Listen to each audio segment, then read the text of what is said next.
Hi అండి, ఈరోజు మనం వాటర్ లేకుండా చిలకడ దుంపలు ఎలా ఉడకబెట్టుకోవాలో చూద్దామండి. దీనికోసం నేను ఒక హాఫ్ కేజీ చిలకడ దుంపలు తీసుకున్నాను.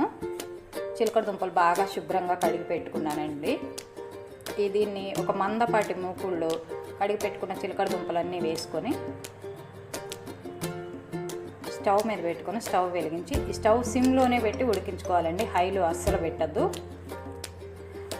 సిమ్లోనే ఉంచి. దీనికి ఏమీ అవసరం లేదండి. ఒక టేబుల్ స్పూన్ నెయ్యి వేసుకొని, జస్ట్ అంతేనండి. ఒక టేబుల్ స్పూన్ నెయ్యి వేసుకొని బాగా కలుపుకొని మూత పెట్టి మగ్గించుకోవాలి.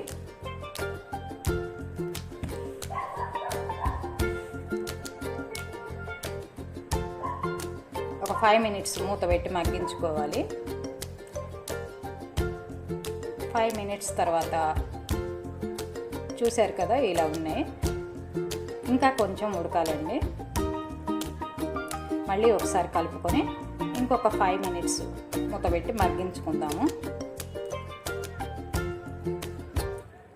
దీనికి స్టవ్ సిమ్లోనే ఉంచి మగ్గించుకోవాలండి, హైలో అస్సలు పెట్టద్దు.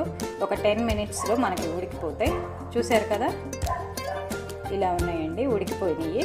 ఇప్పుడు స్టవ్ ఆఫ్ చేసుకొని సర్వ్ చేసుకోవటమేనండి.